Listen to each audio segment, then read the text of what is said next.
And we're live. Welcome to the Deal Champs podcast. I'm your co-host, Stratton Brown. Man, I'm so excited to have you guys on today. We have our guest, Henry Resendez III, and then we have Jason Pritchard. I'll do some quick intros for us. My name's Stratton Brown. I own a 7-figure marketing company. We have a 7-figure portfolio. We wholesale some houses. And overall, we just love real estate because it's changed my life. It's changed Jason's life. And I know it's changed our guest today, Henry's life. Then we have the master of hair is what I like to call him. The master flipper, best investor in Fresno, Mr. Jason Pritchard. Live from Maui. How are you doing, boys? Live from Maui. Good, my friend. How are you? We had to do the pod. Doing good, Henry. Thanks for coming on the show, man. This is Jason Pritchard.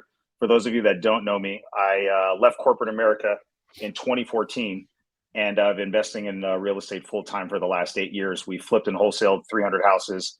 We own just over 100 rental units, and it must be nice. I love the comments already.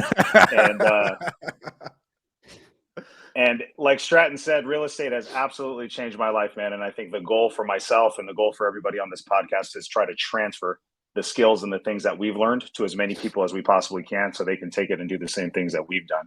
I am really excited today to have our guest speaker on, Henry Resendez. Not only does Henry do a lot of really cool things on the investment and the construction side of the real estate business in our market, but Henry and I have been friends for a really long time, and we've gotten really close over the last couple of years, man. So it's really, really cool in this business. One of the things that I see is you see a lot of people joint venturing and doing deals together without knowing each other prior, right? Like they don't have any personal relationship. They've never done anything before. And it's really cool for me, for Henry and I to have done some business together over the last couple of years, and we've known each other and been great friends, man. So Henry, feel free to give the audience an introduction on yourself before we get started, man. Let them know a little bit more about you. Sure, guys. Sure. And by the way, thanks for having me on your show. I really appreciate it. For those of you that don't know me, my name is Henry Resendez III, and I am a licensed general contractor here based out of Fresno. And I have a specific niche that I tend to tackle, and that's fire restoration. And you got a construction company that you own too, right? Yeah, bro. That thing saved us so much money. Yeah. Right.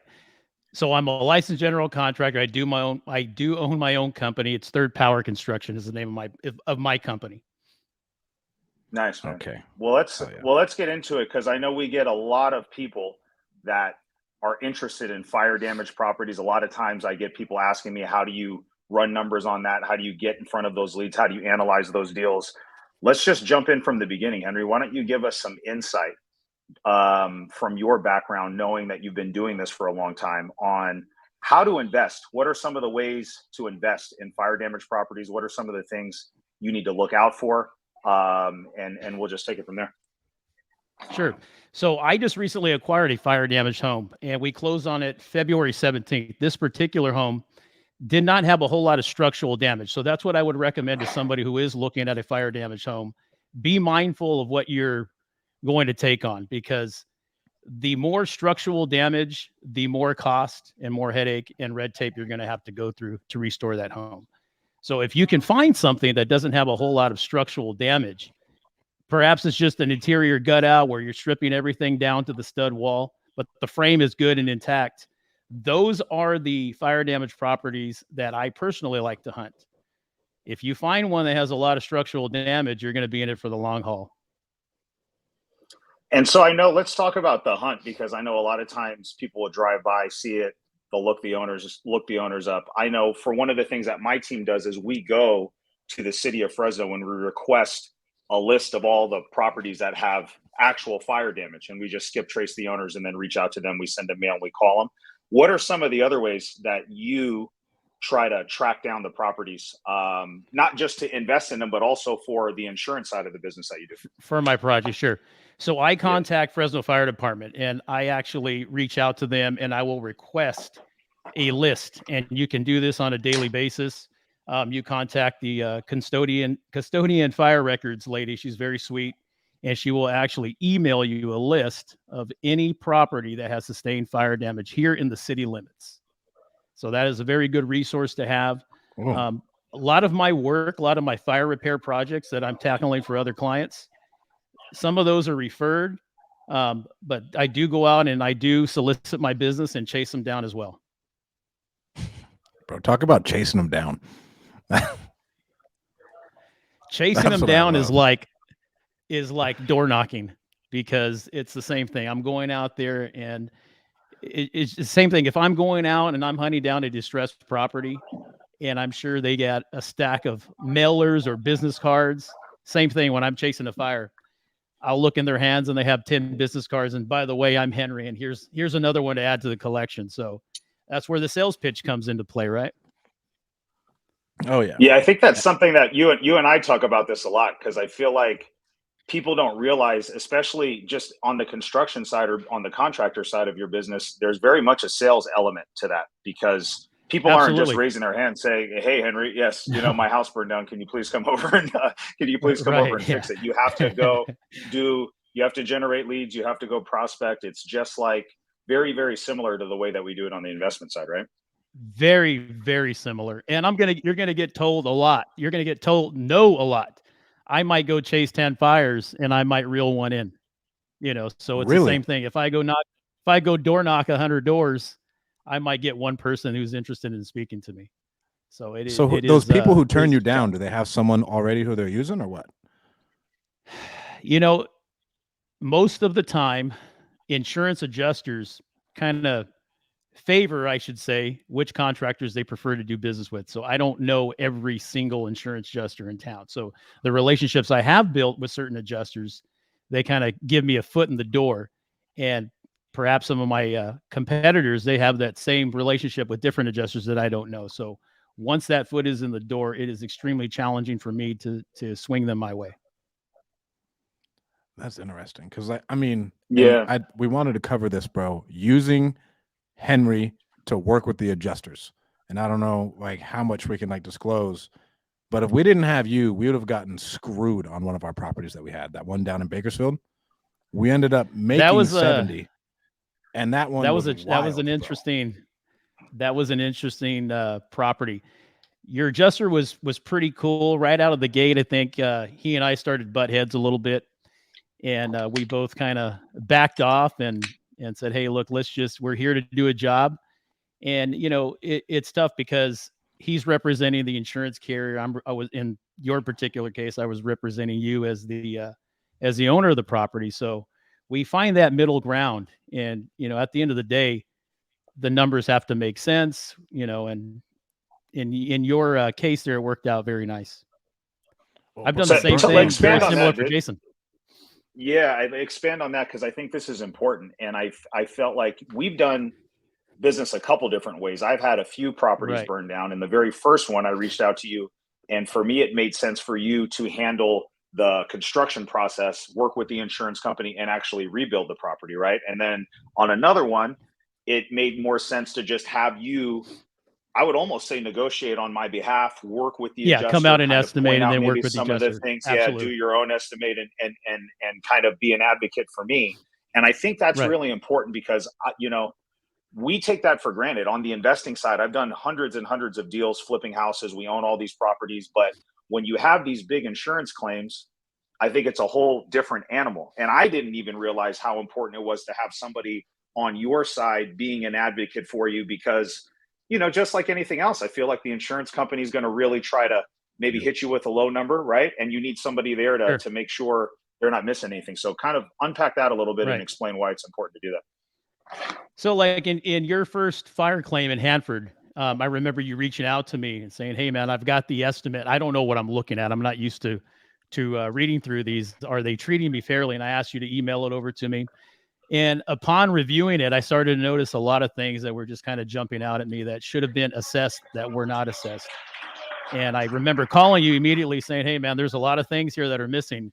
I need to go out and write my own estimate and then have a conversation with the adjuster." Now, that particular claim was interesting because that adjuster, you're going to, people always ask me, who's the best carrier to work for? And I say, that's an unfair question to ask, because you're going to be assigned an adjuster, and depending on their personality and how easygoing they are, and everybody has a different way of assessing a claim.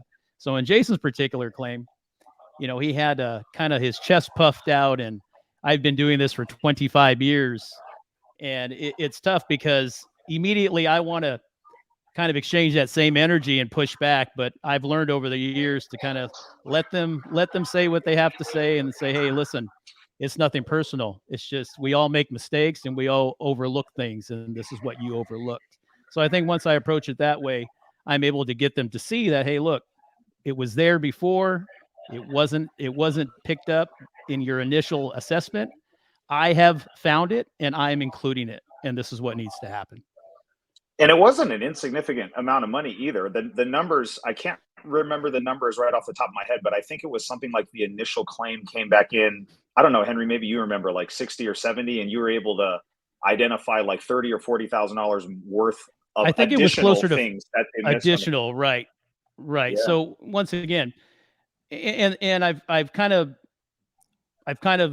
forgot to mention something that's very important. You need a contractor who speaks the same language as the insurance carriers do. So we all use the same estimating software. It's called Xactimate, and it's a subscription-based program. And, I utilize it almost every single day. And that program is designed to help insurance adjusters who are just everyday people like all of us, who really don't have a strong background in construction, help them go out and assess a claim.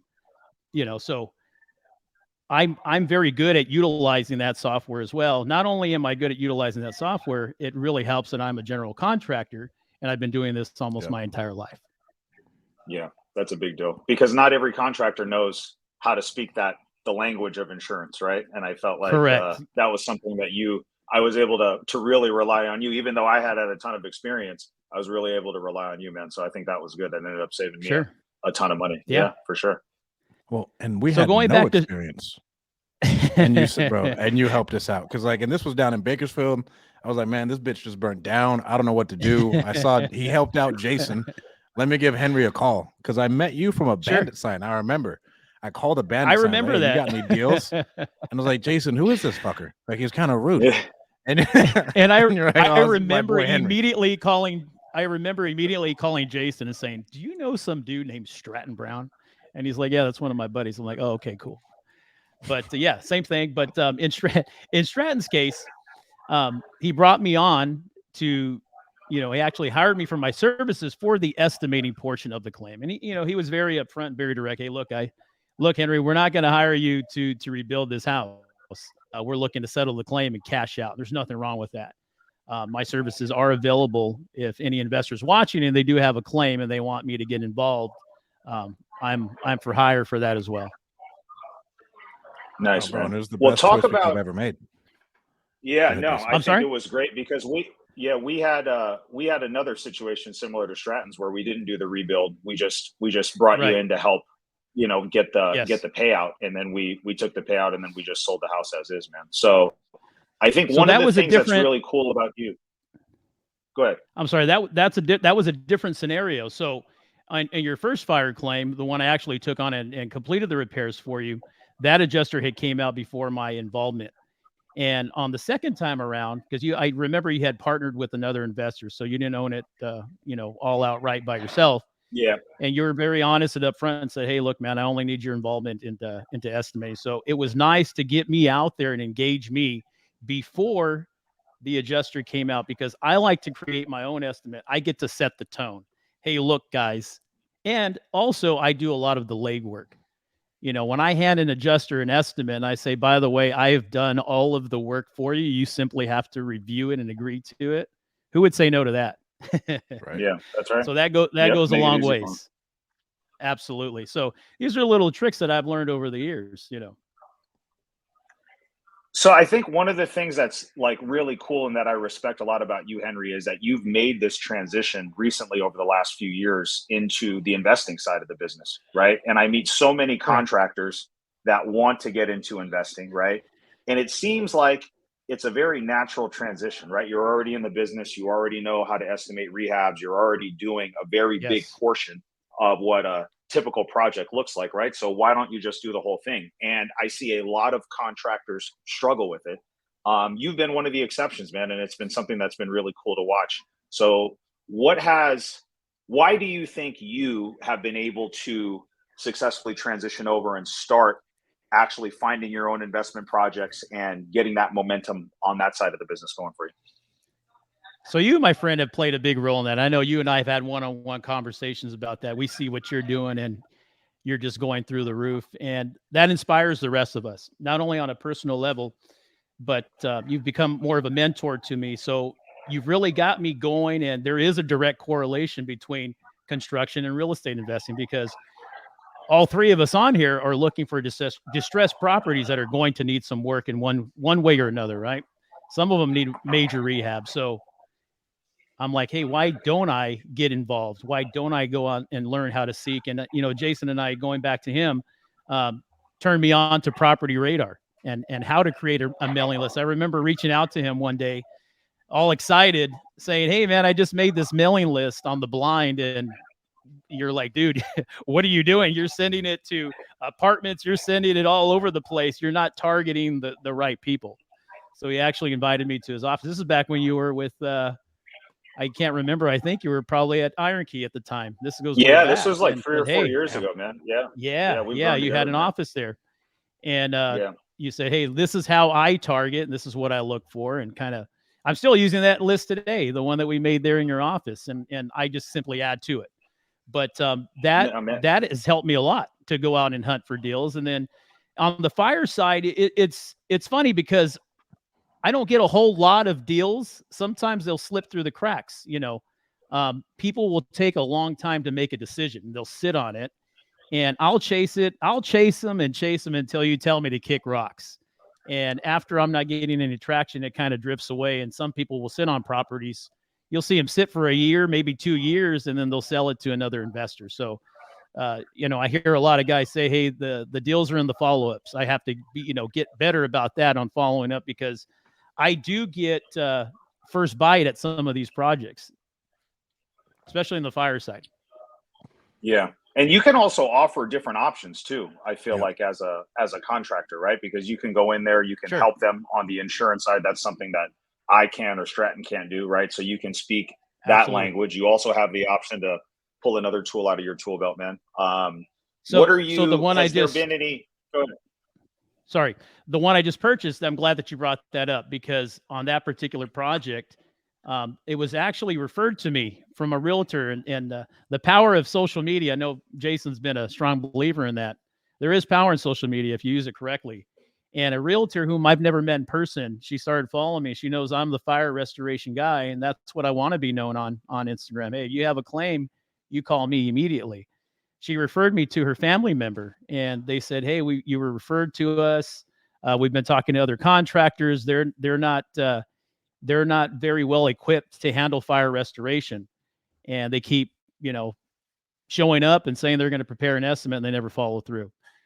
And she had mentioned to me at that meeting that she would be interested in possibly selling it as is. And my ears perked up, and I'm like, oh, really? Okay. That is an option. So we can work this either way. I told them straight up, it doesn't matter if I'm rehabbing this home for you and I'm dealing with your insurance carrier for the insurance payout, or you sell it to me as is, you take your money and run, and you don't have to go through this rebuild process with me. And sometimes, these can be lengthy projects. If they require plans and permitting, we're looking at 1 full year for the rehab. Sometimes they don't want to take that journey. So I feel that she made the smart move to take the money and run.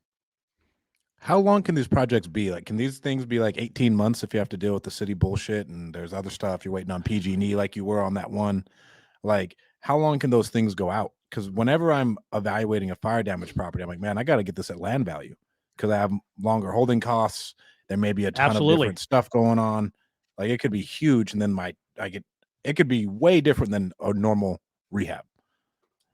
It is. There's a lot of red tape involved. So now anytime you get the city building inspectors involved, you have to bring that property up to code. And that's a big issue. Now, when I'm tackling jobs for clients, whether it be a rental property that they own or it's owner occupied, typically the insurance carrier will give you 1 full year to make all the repairs. So time is of the essence. That is a major reason, or one of the reasons, why I only take on insurance-driven work, because there are timelines, and I can't be messing around with a bathroom remodel or a kitchen remodel. My time and energy needs to be focused on those restoration projects because I do have a timeline. So I'm glad that you bring that up. Now, getting back to your question about timeline, if you're picking up a project that has fire damage, this goes back to the very beginning. If it has a lot of structural damage, you will be in it for the long haul. So once you acquire that property, step one would be to engage a draftsman. You need to get plans drawn and submitted as soon as possible. Because right now the city is taking anywhere from 3 to 4 months. And that's if you have a draftsman that understands what the city is going to be looking for, whether this is city of Fresno, city of Clovis. I have 2 projects in the city of Hanford. And let me tell you something that they all have in common, and that they drag their feet and they take a really long time to check plans. So start to finish on a fire restoration project, I always pad them for at least 1 year. It could take 5 to 6 months to get a building permit, and I need time to actually go out and do the work. And technically, we're not supposed to start working until we have a building permit in place. But, sometimes I turn a blind eye to that.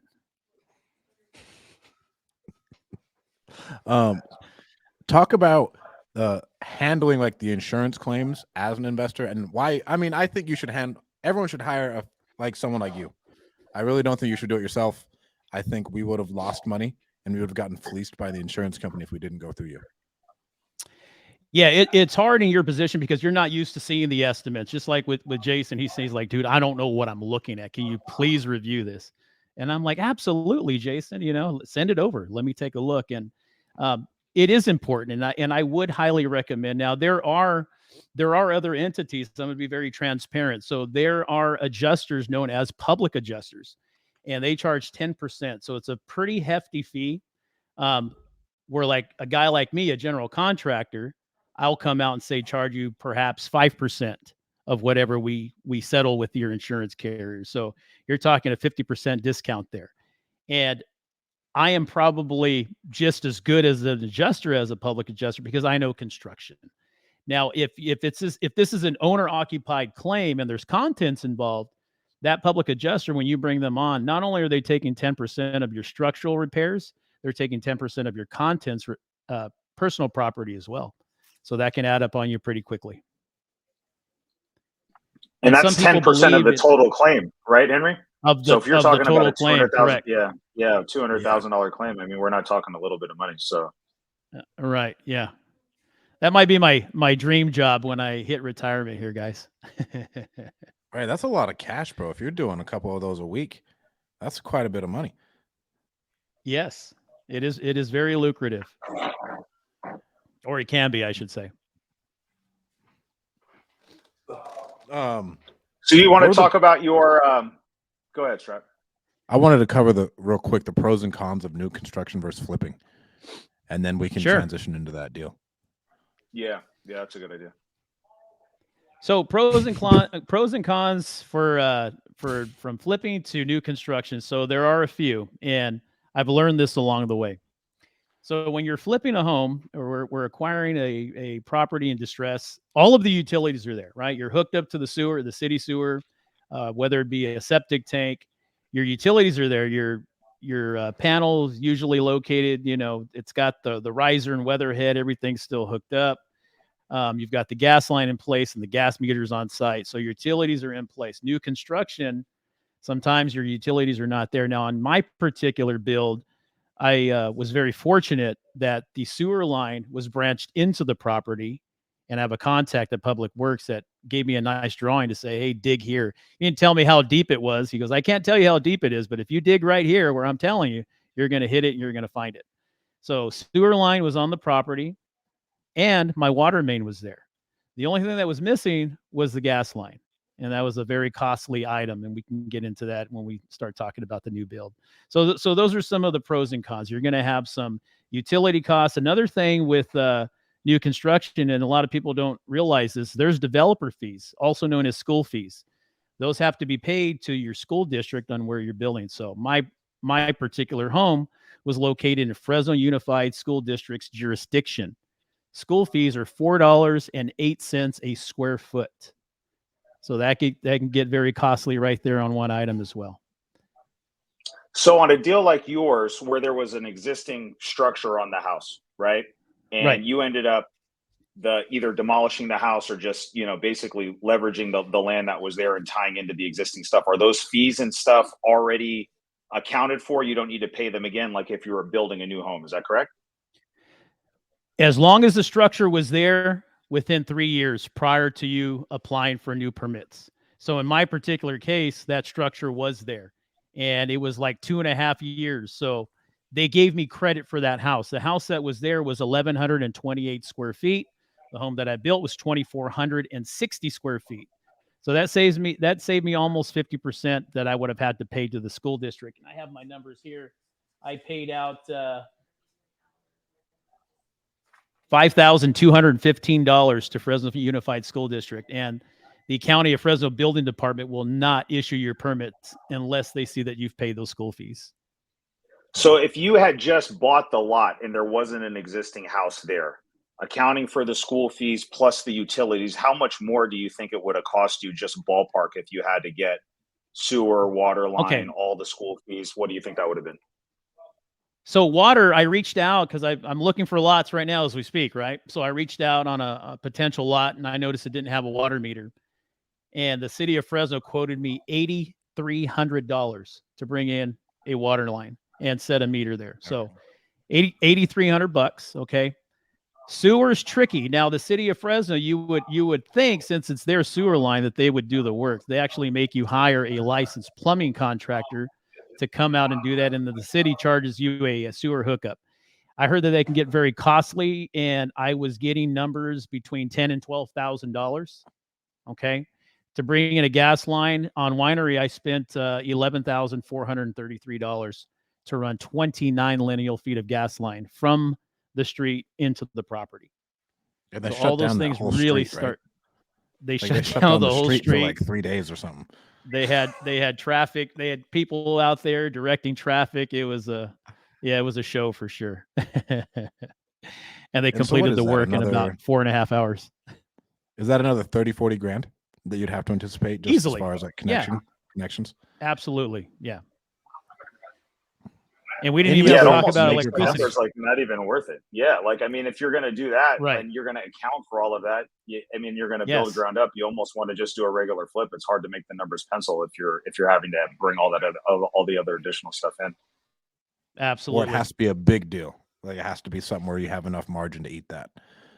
And you have to acquire the lot at a relatively low price. That is the key, because I've been hunting more lots down, and man, I can't make the numbers work. I mean, they want 85,000. Some of them want 90,000. Some people are telling me 100,000. I'm like, I can't. It doesn't pencil out.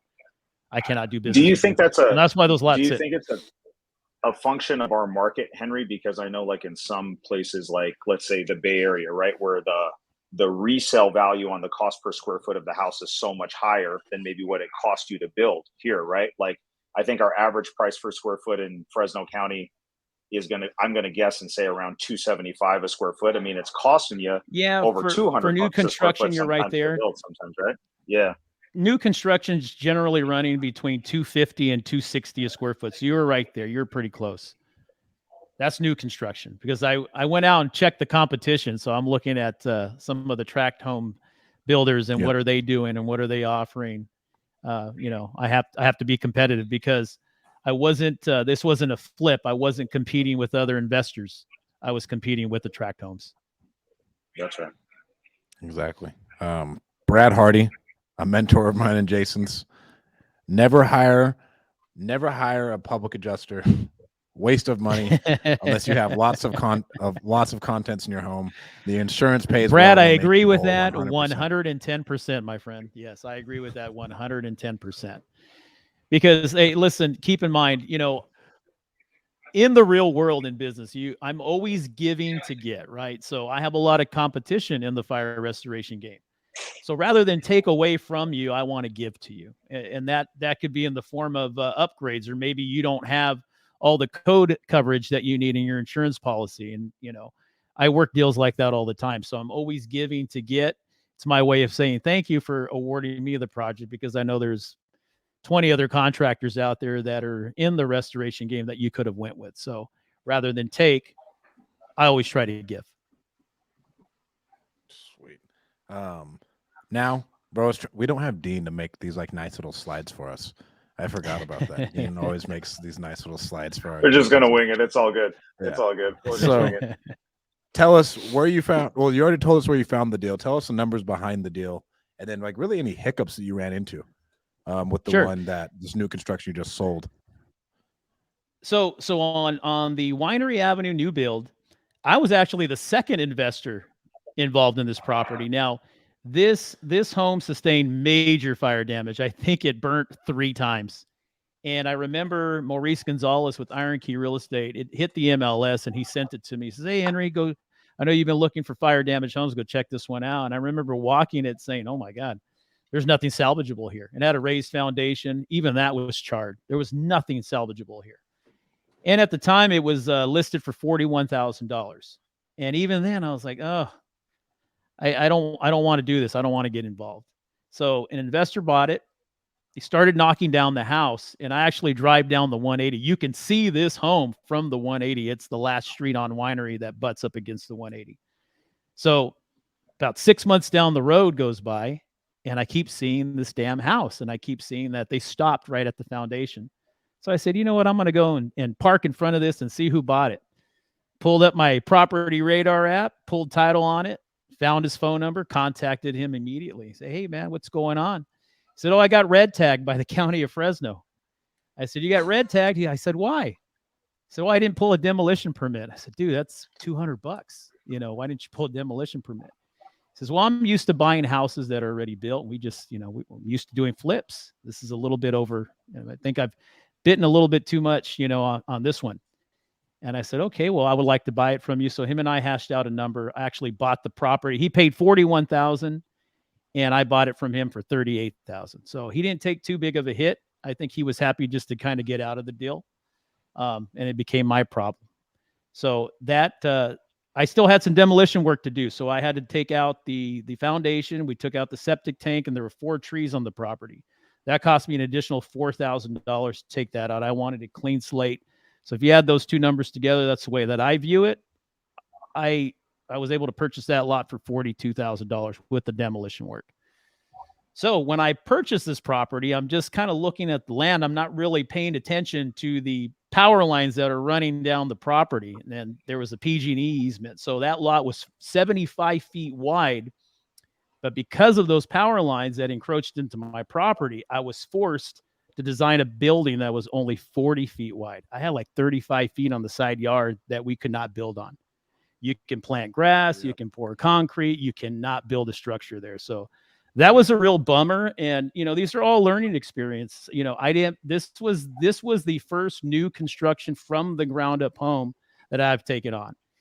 And it was something that I just kind of wanted to prove to myself. Can I make the numbers work? Can I turn a profit? Can I compete with the tract homes and what they're doing? And I think we absolutely nailed it. And we built it bigger and nicer than what was out there. And that was all done by design, because this wasn't a very desirable neighborhood. Let's just say that. So, yeah, all in, let's talk numbers with the land, permitting, material, labor, solar. We were forced to put solar. Anything after 2020, that's new construction. You're forced to do the minimum solar requirement. Fire sprinkler system, landscaping, everything all in. I was right around $330,000, and we sold it for $449,000. After it was all said and done, I walked away with a net profit of $92,000. And keep in mind, this was a one-year project. We were in plan check with the county of Fresno for 6 whole months, and it took me 6 months to build it. That doesn't make sense, but I built it just as fast as it took them to check the plans, which is very aggravating and very annoying. What can you do? I know to one speed of the them up? things. Go ahead, Jason. Yeah, because I think that's one of the things that can be frustrating, especially. It's super frustrating. I'd like you to talk about how you funded the deal, because I think with the type of investing that like I do or Stratton does, you're in and out of projects, right? So we have, sometimes high leverage, high interest rate debt on there. So we're really kind of under the gun trying to get in and out. And with this, you're sitting there with your hands tied for 6 months, can't really do anything. So talk about how you funded it. Yeah. And then talk about if there are ways to speed that 12-month process up, Any tips that you could give anybody that wants to dive into the same type of investing that you're doing? Share that with the people listening. So I was in a pretty good place where I was actually able to fund this deal entirely myself using my own money. My money does have value. I wasn't under the gun per se, where I had, 10% interest that I was accruing every month. But I was fortunate that I didn't have to go that route. And that helped a lot, because can you imagine the holding cost on that full year? My profits margins would have went down a little bit there, So I was fortunate that I was able to fund my own deal. I was also fortunate that we were able to sell it quick. We listed the house, and within 6 days, we got a full asking price offer. So I was pretty excited about that. And this was recently too, right? Because everybody's freaking out about very recent. Yeah. So funny story when you say that. We're over here framing this house, and don't get me wrong, guys. There was times, and I've told Jason this, him and I personally, where I'd be on the job site and I would think, what in the hell am I doing? What am I doing building in this area? And it's not very reassuring when your framing crews that frame for Granville says, do you have anything else for us? Because the tract homes have just stopped. Nobody's building. And I'm like, damn, I'm the only dummy. I'm the only dummy out here going full steam ahead. And it's like, when you're so far in, it's like, we have to, I can't go back. I can't say, oh, I changed my mind. We just have to push through and get it done. And this was at a time when lumber was still, going up. I mean, now just to give you some perspective on what lumber is doing now, that home, I probably purchased 400 2x4 studs, and I paid $6 a stud. And right now you can buy them for $3 a stud. So that's half the price. And that's just one item. So it was built at a time when lumber was still at its peak. I just think it's really impressive, because we're actually doing a relatively new build in Madera, and we started before Henry, and we're barely finishing and listed on the market. And Henry has bought his property, built it, and sold it all within less than 6 months of the time that we've been doing this whole thing, man. So it's been really cool to watch, man. So go ahead. I was going to say, I was going to take a jab at you and say, well, I'm trying to get my fire damage property that I purchased all completed before you sell the one in Madera. It probably will. It probably will be, man. And that's the thing, guys, that what I really like about what Henry said, and even what I'm doing is we don't know what we don't know. We're just kind of figuring it out as we go. Absolutely. Luckily for us, we got that land for free. So we had no acquisition cost into the land. So we basically got into it, and we said, we don't know what we're doing, and we're just going to kind of figure this thing out as we go. And we've definitely learned a lot along the way, man. So, it's been an interesting experience for us. It's definitely not like flipping houses. That's for sure. Jason, what could you have done to speed yours up? Say it again. What could you have done to speed yours up? I mean, are you just sitting there playing games in the city? No, you know what? I feel like what Henry did, because I've been observing him as he's done this one, and I think what he did differently was he was very involved and very hands-on with his projects, right? Absolutely. And with us, we have, at that time, I think we had 18 or 19 other flips kind of going on top of this one. Yeah. So our team logistically and operationally was spread very thin, and we put a lot of faith into the first contractor who we hired, which didn't end up working out. We ended up having to hire a second contractor that would go back in and redo a bunch of the work that the first one did. And that is where we had the biggest issue. And nobody was there driving the project every single day. And that's one of the lessons that I think I've learned is it's like when you're doing rehabs and you've got rapport with contractors that are familiar with doing rehabs, you can, to a certain extent, trust that things are going to get done within the budget and time frame, especially if you've done work with them before. But with a project like this, where there's so many moving parts and pieces, and it stops and starts so many different times, because you get done with a certain portion and then you have to get an inspection, and then you bring another trade in, you do another portion, then you have to bring in an inspection. And the scheduling aspect, if you're not really on it, you can lose weeks, or like we did, we lost months, man. And it was just fortunately for us, the numbers still look relatively good on ours, but it was painful. It was really painful. I mean, literally, it felt like we were just moving in slow motion as Henry was just zipping by us with his thing. And I was just like, man, dude, we got to do better on the next one. But you've gained the learning experience from it. So now when you tackle a project, okay, I wasn't very hands-on with this. I didn't have the right boots on the ground. And, hey, hey, I'm learning as well. I've been in construction my entire life. I started when I was 16 years old, and this new build really challenged me, and it really pulled me out of my comfort zone. Remember, when I'm tackling fire restoration projects, everything's there. The foundation's there. Usually all the exterior walls are there. Utilities are there. We kind of touched on all those things. And this one, nothing's there. And it's kind of the unknown, and it doesn't feel familiar. And it really made me uncomfortable. But I just, I had this idea in my head. I said, I really want to try this. And it just started to grow. It started to grow to the point where it was like, I started to obsess over it. Like, okay, we need to just get this out of our system and see if we can pencil it out and make all these numbers work. And I'll tell you, that project, compared to my restoration ones, it was a real joy going to work. It was fun because I had full control on design. I actually drew the floor plan. My draftsman showed me, I think, 3 or 4 different drafts. And I'm like, dude, I don't like any of these layouts. And, you could just tell he was getting frustrated. Like, well, what do you want me to do? And I said, I don't want you to do anything. I'm going to draw this. So going back to my insurance realm, we actually have to draw all the floor plans. And Jason has seen me in action where I bring my laptop out and I create the floor plan. So it's pretty cool. And that's how we estimate. We start plugging everything in. So once I had all the setback parameters, the easement for PG&E, I was able to create a floor plan that I felt flowed well with all the restrictions that we had in place. And I turned that over to the draftsman. I said, this is it. Make it legal, draw it full scale. Let's go. Let me ask you this, Henry, because this is something that I know we deal with on the flipping side. A lot of times we'll have a projected rehab estimate when we go into a project, and you get into these houses, you start opening walls up, and there's all these different surprises, and you end up running over budget for different reasons, right? Exactly, right? So do you think that when you're starting with a clean slate and you know exactly how much lumber you need to buy and exactly how much X you need, is it easier to stay on track estimating Absolutely. a project like yours? Okay, cool. Talk Absolutely. to us about that. Absolutely. So for one thing, all of your doors and window sizes and plumbing, everything's where it needs to be, right? If it's in the wrong place, it's something that we did. We really goofed up along the way, right? When you're taking on rehabs, and even with my fire restoration projects, which is just the major rehab, right? Sometimes the window openings are funky. They're framed, undersized. The headers are too low. They won't accept today's standard doors. So we're always having to alter all those things. There's a lot of demolition, a lot of cleanup. The plumbing's funky. Homeowners over the years were doing work themselves that they shouldn't be doing.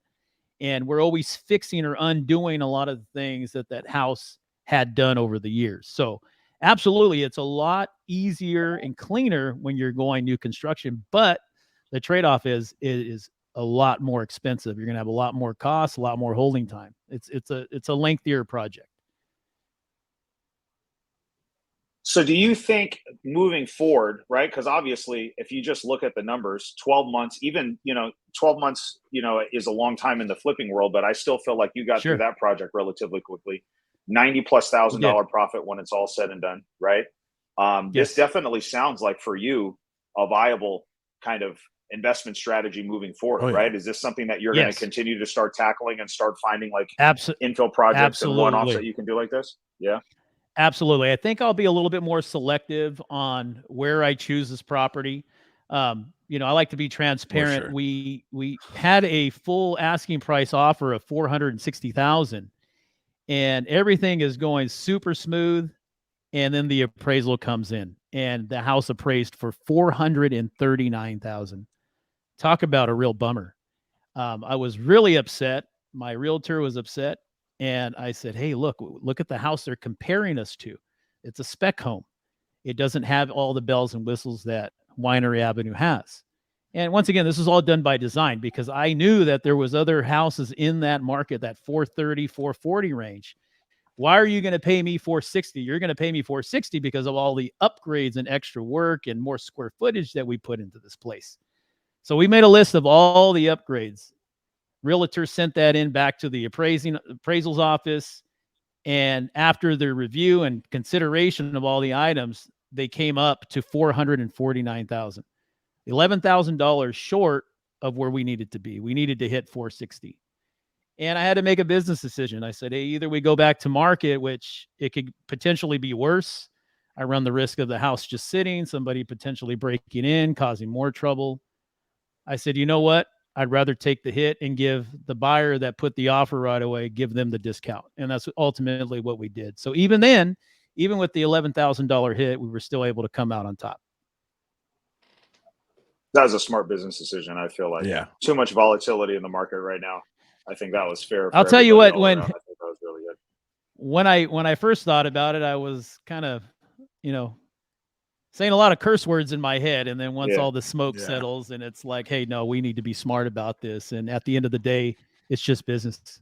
And it's really hard sometimes to not get personal, especially with me, because I put a lot of sweat equity in this project. Yep. Like I put a lot of my own time in this thing. It's like, and then you start to wonder, am I choosing the right colors? Am I building something that somebody else is going to want? I like it, but that doesn't mean anything that I like it. What matters is, does a potential buyer, are they going to like what we've done here? So that's always a challenge.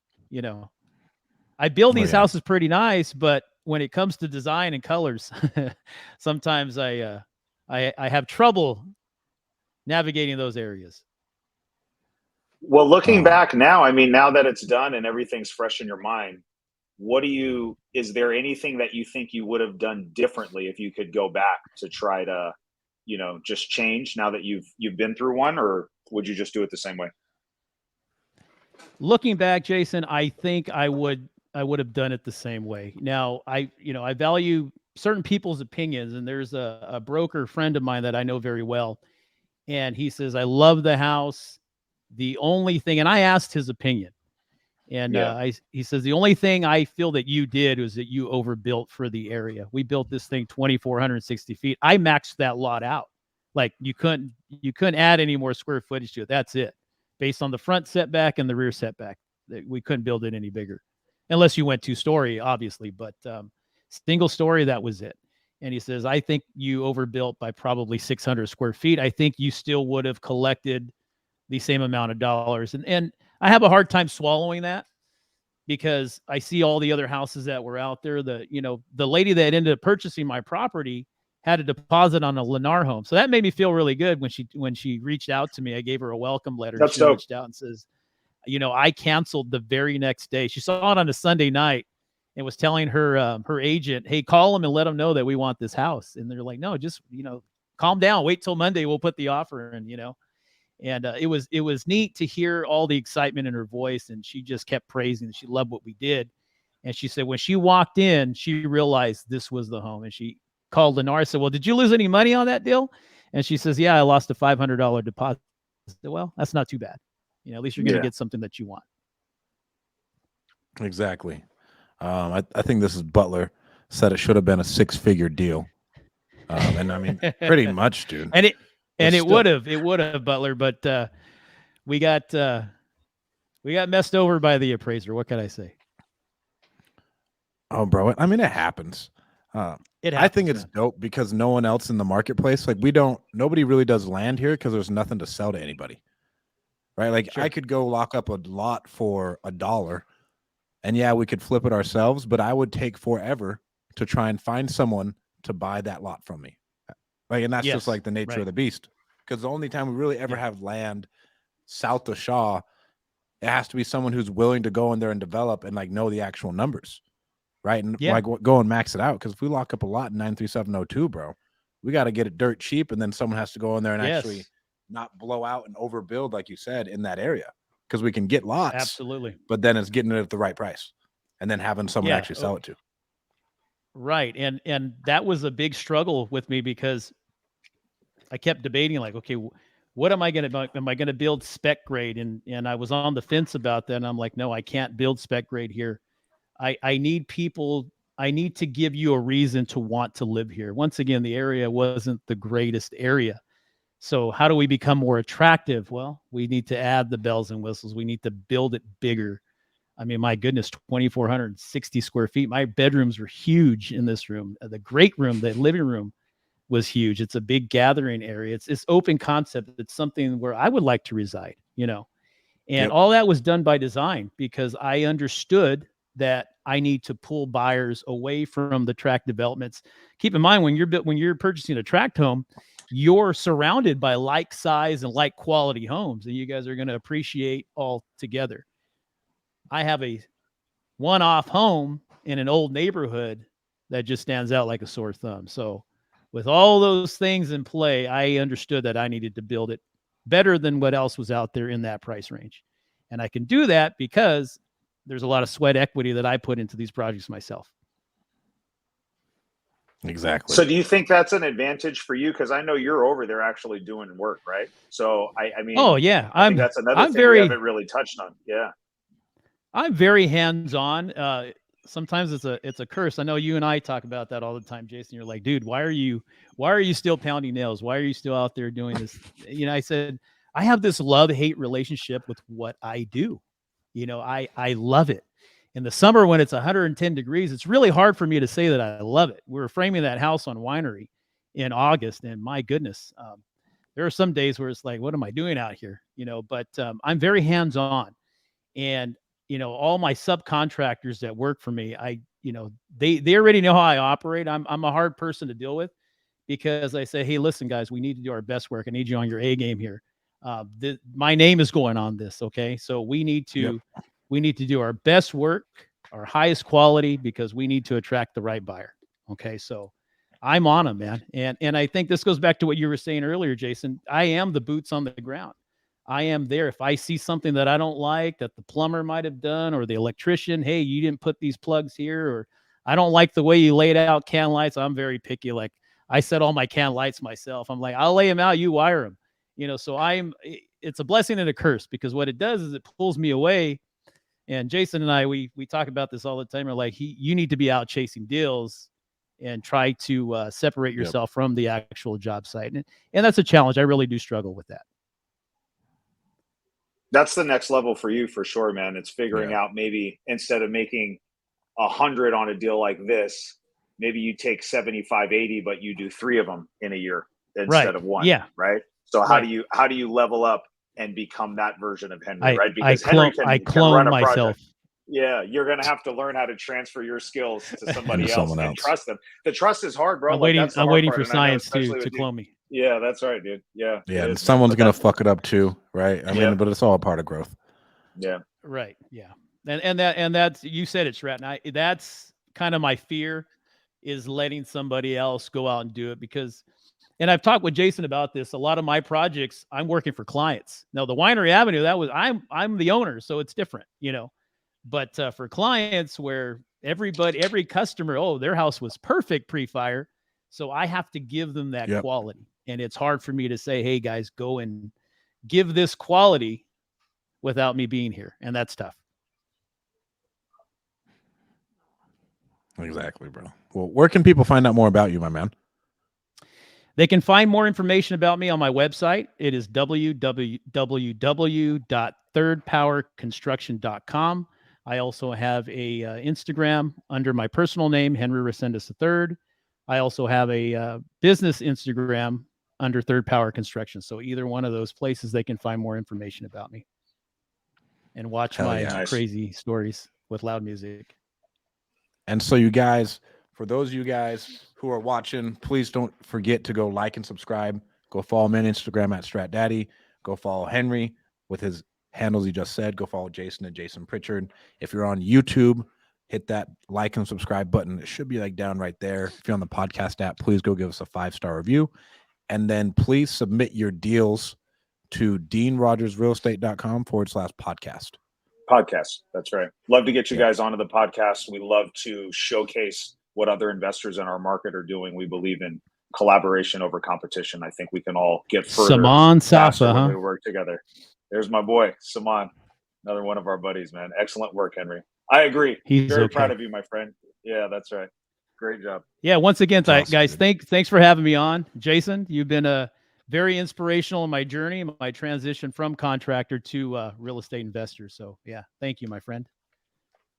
And then you cleared Stratton, so him and we became best friends after you. You guys are friends now. Okay. I'm good. I'm glad I was able to squash your beef at the beginning. We might be a little closer than you and I, maybe just a little bit. There you go. Oh yeah, bro. He's my IG best friend. There you go. All right, guys. Thank you so much for tuning in. We'll talk to you guys next week. Peace, guys.